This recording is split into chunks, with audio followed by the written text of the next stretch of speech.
Tollywood superstar Mahesh ಬಾಬುಗೆ ED ಕಂಟಕ.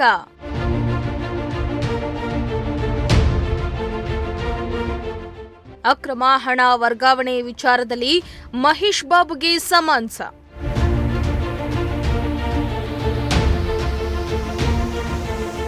Tollywood superstar Mahesh ಬಾಬುಗೆ ಅಕ್ರಮ ಹಣ ವರ್ಗಾವಣೆ ಪ್ರಕರಣಕ್ಕೆ ಸಂಬಂಧಿಸಿದಂತೆ ಇಡಿ ಏಪ್ರಿಲ್ 27ಕ್ಕೆ ವಿಚಾರಣೆಗೆ ಹಾಜರಾಗುವಂತೆ ಸಮನ್ಸ್ ಜಾರಿ ಮಾಡಿದೆ.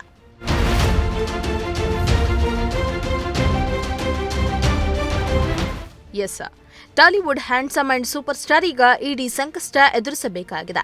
ಹೈದರಾಬಾದ್ ಮೂಲದ ರಿಯಲ್ ಎಸ್ಟೇಟ್ ಸಂಸ್ಥೆಗಳಾದ ಸಾಯಿ ಸೂರ್ಯ ಡೆವಲಪರ್ಸ್ ಮತ್ತು ಸುರಾನಾ ಗ್ರೂಪ್ಸ್ ಈ ಜಾಹೀರಾತು ಕಂಪನಿಗಳೊಂದಿಗೆ ಜಾಹೀರಾತಿನಲ್ಲಿ ನಟಿಸಲು ಮಹೇಶ್ ಬಾಬು 5.9 ಕೋಟಿ ಸಂಭಾವನೆಯನ್ನ ಪಡೆದಿದ್ರು. ಆದರೆ ಈ ಪೈಕಿ 3.4 ಕೋಟಿ ಚೆಕ್ ಮೂಲಕ ಪಡೆದರೆ ಉಳಿದ 2.5 ಕೋಟಿ ರೂಪಾಯಿ ನಗದು ಮೂಲಕ ಪಾವತಿಸಲಾಗಿದೆ ಅನ್ನೋ ಅನುಮಾನದ ಆಧಾರದ ಮೇಲೆ ಇಡಿ ಮಹೇಶ್ ಬಾಬು ಅವರಿಗೆ ಸಮನ್ಸ್ ಜಾರಿ ಮಾಡಿ ಶಾಕ್ ಕೊಟ್ಟಿದೆ.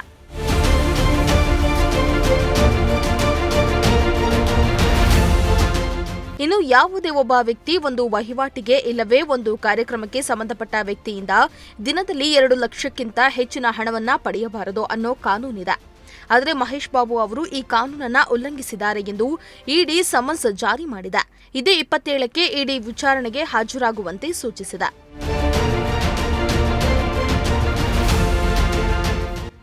Bureau report, Prajashakti TV.